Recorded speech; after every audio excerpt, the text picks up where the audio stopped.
রেটিনাসটা আমি মূলত নরসিংদী থেকে দিয়েছিলাম, তো ওইখানে জোনের র্যাঙ্কিং ছিল 7 আর ন্যাশনাল মনে হয় কত ছিল 300 এরকম, 300 আশেপাশে। হ্যাঁ, এই তো।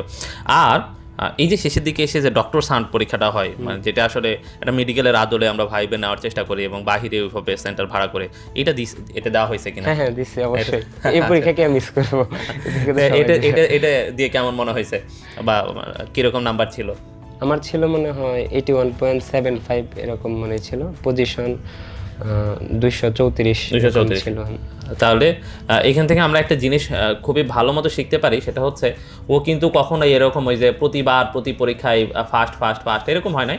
ও আশেপাশে নাম্বার পাইছে এবং এইভাবেই হচ্ছে ও আগে গেছে এবং তার ভিতরে কিন্তু হতাশা ছিল না। এবং সবচেয়ে বড় শেখার যেটা ব্যাপার সেটা হচ্ছে ও কিন্তু অ্যাডমিশনে যাওয়ার আগেই ওর যেই গ্যাপগুলো ছিল, যেগুলো পড়তে হবে, সেই পড়াগুলো ও ঠিকঠাক মতো কমপ্লিট করতে পারছে।